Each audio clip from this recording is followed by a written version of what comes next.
और अब बात दिग्गज पूर्व क्रिकेटर सचिन तेंदुलकर की, जिनके बेटे अर्जुन तेंदुलकर की शादी की तैयारियां शुरू हो गई हैं। सचिन तेंदुलकर ने आज परिवार के साथ प्रधानमंत्री मोदी और गृह मंत्री अमित शाह से मुलाकात की और अपने बेटे अर्जुन की शादी का निमंत्रण दिया। सचिन ने सोनिया गांधी से भी मुलाकात की और अर्जुन की शादी का न्योता दिया।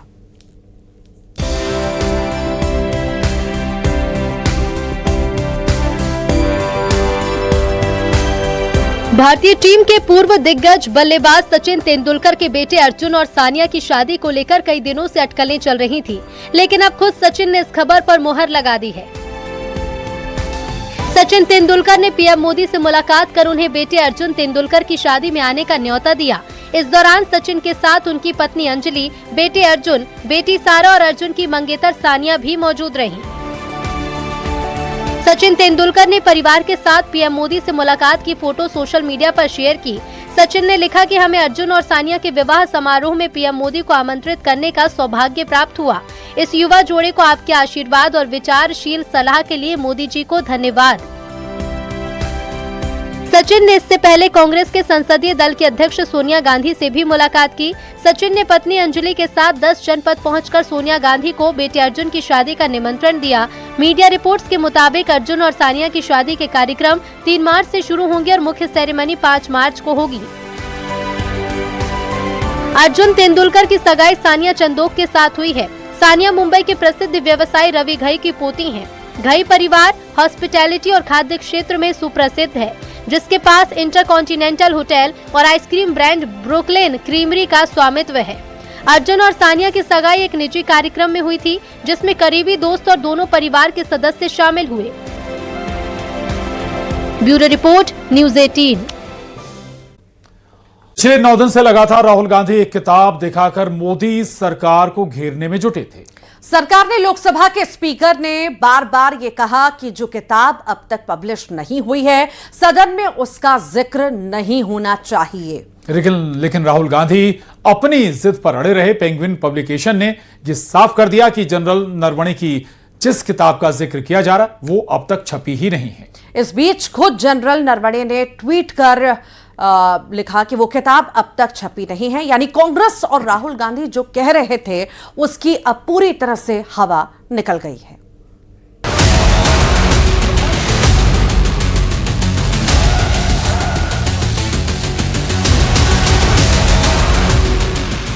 जिस कथित किताब को लेकर राहुल गांधी सरकार के खिलाफ हवा बनाने में जुटे थे, उस किताब का पन्ना ऐसा पलटा कि राहुल के सियासी नैरेटिव की हवा ही निकल गई। पेंगुइन पब्लिकेशन, जिसके पास जनरल नरवणे की किताब प्रिंट करने का अधिकार है, उसने साफ कहा है कि किताब अभी प्रकाशित ही नहीं हुई है। किताब की प्रिंट या डिजिटल कॉपी जारी नहीं हुई है। किताब की जो कॉपी सर्कुलेशन में है वो अवैध है। किताब के अवैध प्रसार पर कानूनी एक्शन लेंगे।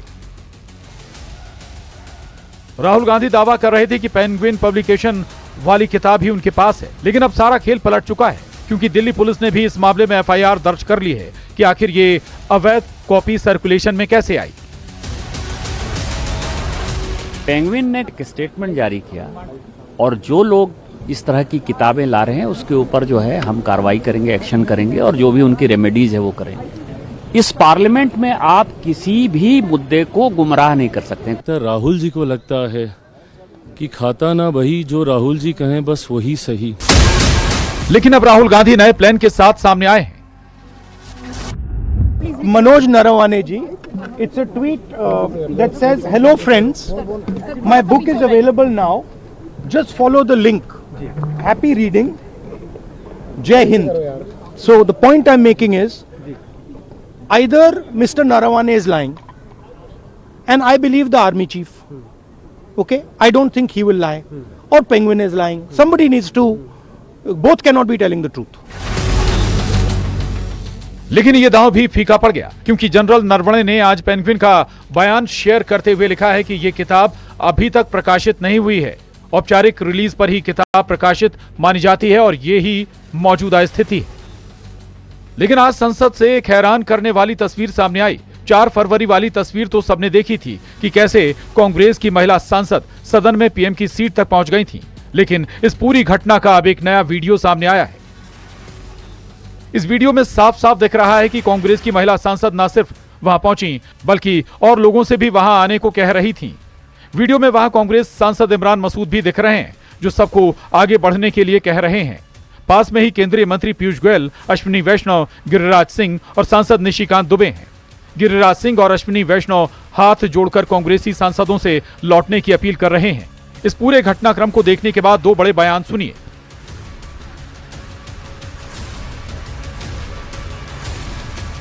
ऑनरेबल स्पीकर ओम बिरला ने बोला कि एक अनफॉर्चुनेट एक ऐसा इंसिडेंट कर सकते थे जो अप्रत्याशित हो सकता था। मैं खुद वहां बैठा हुआ था।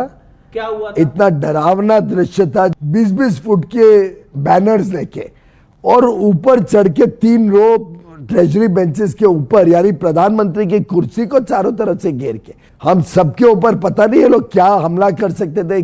वुमेन मेंबर ऑफ पार्लियामेंट प्रधानमंत्री की कुर्सी के पास पहुंचकर कोई अप्रत्याशित घटना कर सकते थे कि वो कोई भी दुर्भाग्यपूर्ण घटना प्रधानमंत्री जी के साथ करना चाहते थे। धक्का दे सकते थे, कपड़े फाड़ सकते थे, प्रधानमंत्री जी के ऊपर उल्टे पुल्टे आरोप लगा सकते थे, कुछ भी हो सकता था। उधर इन सबके बीच विपक्ष के 118 सांसदों ने लोकसभा स्पीकर ओम बिरला के खिलाफ अविश्वास प्रस्ताव का नोटिस दे दिया है।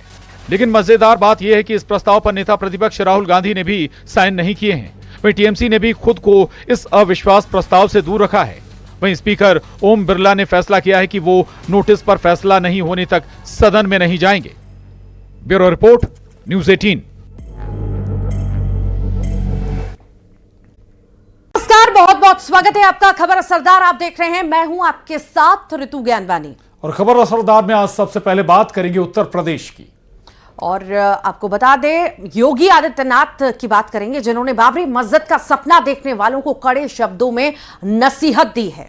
सीएम योगी ने साफ शब्दों में कहा है कि कयामत के दिन तक भी ऐसा होना संभव नहीं है। कायदे में रहोगे तो फायदे में रहोगे। देखिए, हम उसको बाबरी मस्जिद पहले भी मानते थे, आज भी मानते हैं और कयामत की सुबह तक उसको बाबरी मस्जिद मानते रहेंगे। कभी कयामत का दिन तो कभी आना ही नहीं है और इसलिए बाबरी ढांचे का पुनर्निर्माण कभी होना ही नहीं। बाराबंकी में सीएम योगी ने कहा कि जो सोच रहे हैं कि बाबरी के विवादित ढांचे का निर्माण दोबारा होगा वो भूल जाएं, क्योंकि कयामत का दिन कभी नहीं आएगा। और हम आज फिर इस बात को कह रहे हैं कि कयामत के दिन तक भी कभी कयामत का दिन तो कभी आना ही नहीं है और इसलिए बाबरी ढांचे का पुनर्निर्माण कभी होना ही नहीं। दरअसल मौलाना जर्जिस अंसारी ने कहा था कि भले ही अयोध्या में राम मंदिर बन गया है, लेकिन कयामत तक ये बाबरी मस्जिद रहेगी। हम उसको बाबरी मस्जिद पहले भी मानते थे, आज भी मानते हैं और कयामत की सुबह तक उसको बाबरी मस्जिद मानते रहेंगे। जब तक जिंदा हूं कहता भी रहूंगा कि वो बाबरी मस्जिद थी, बाबरी मस्जिद है, बाबरी मस्जिद रहेगी। किसी के खत्म कर देने से मेरे भाइयों कोई चीज खत्म नहीं हो जाती है। सीएम योगी ने कानून तोड़ने वालों को सख्त चेतावनी दी कि कायदे में रहोगे तो फायदे में रहोगे। कयामत के दिन के लिए मत जियो, हिंदुस्तान में कायदे से रहना सीखो, कायदे से रहना सीखो। यहां का कानून मानो, कानून मानोगे, कायदे से रहोगे तो फायदे में रहोगे। कानून कोई तोड़ेगा तो वह रास्ता सीधे जहन्नुम की तरफ ही लेके जाता है, कहीं और की तरफ नहीं लेके। सीएम योगी के कयामत वाले बयान पर अखिलेश ने पलटवार कर कहा कि उर्दू के खिलाफ वाले उर्दू क्यों बोल रहे हैं, कुर्सी जाने का खतरा हुआ तो ऐसा बयान दे रहे हैं। उनसे कहो कयामत उर्दू मत इस्तेमाल करो। जो मुख्यमंत्री उर्दू के खिलाफ था वो कयामत की बात कर रहा है। अरे कयामत के अलावा कोई दूसरा शब्द इस्तेमाल करो। फिर कहता हूं मैं आपसे, जब मुख्यमंत्री घिर जाते हैं, बीजेपी कमजोर हो जाती है, उनकी कुर्सी जाने का डर बढ़ जाता है, तो वो क्या करते हैं, कम्युनल हो जाते हैं। उधर सीएम योगी के बयान पर मौलाना साजिद रशीदी ने भी एतराज जताया है।